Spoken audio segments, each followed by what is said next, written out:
Star karaoke studio फॅमिलीच्या वतीने पंढरीची वाट या संगीत कार्यक्रमाची रंगली मैफिल। आषाढी एकादशीचे औचित्य साधून ड्रीम स्टार कराओके स्टुडिओ फॅमिलीच्या वतीने पंढरीची वाट या भक्तिमय संगीत मैफलीचे आयोजन करण्यात आले होते। विठ्ठल रखुमाईच्या नामस्मरणासह सुरेल भक्तिगीतांची मेजवानी या कार्यक्रमातून सदस्य श्रोत्यांना अनुभवता आली। विठुमाऊलीच्या नाम गजरात भक्तिमय संध्या अशी संकल्पना या कार्यक्रमाची होती। रुपेश कदम व सुवर्णा पाटील यांच्या संकल्पना व संयोजनातून हा कार्यक्रम साकारण्यात आला। आषाढी एकादशीच्या निमित्ताने आयोजित या सुरेल मैफलीचा सर्व उपस्थित मान्यवरांनी आनंद लुटला।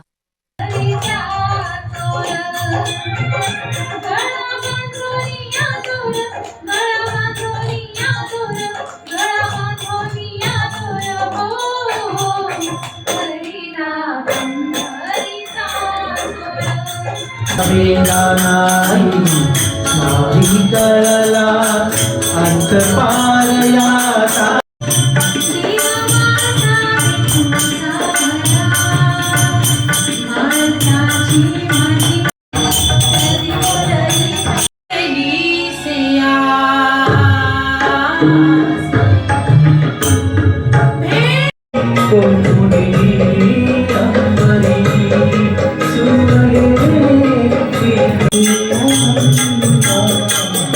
प्रभु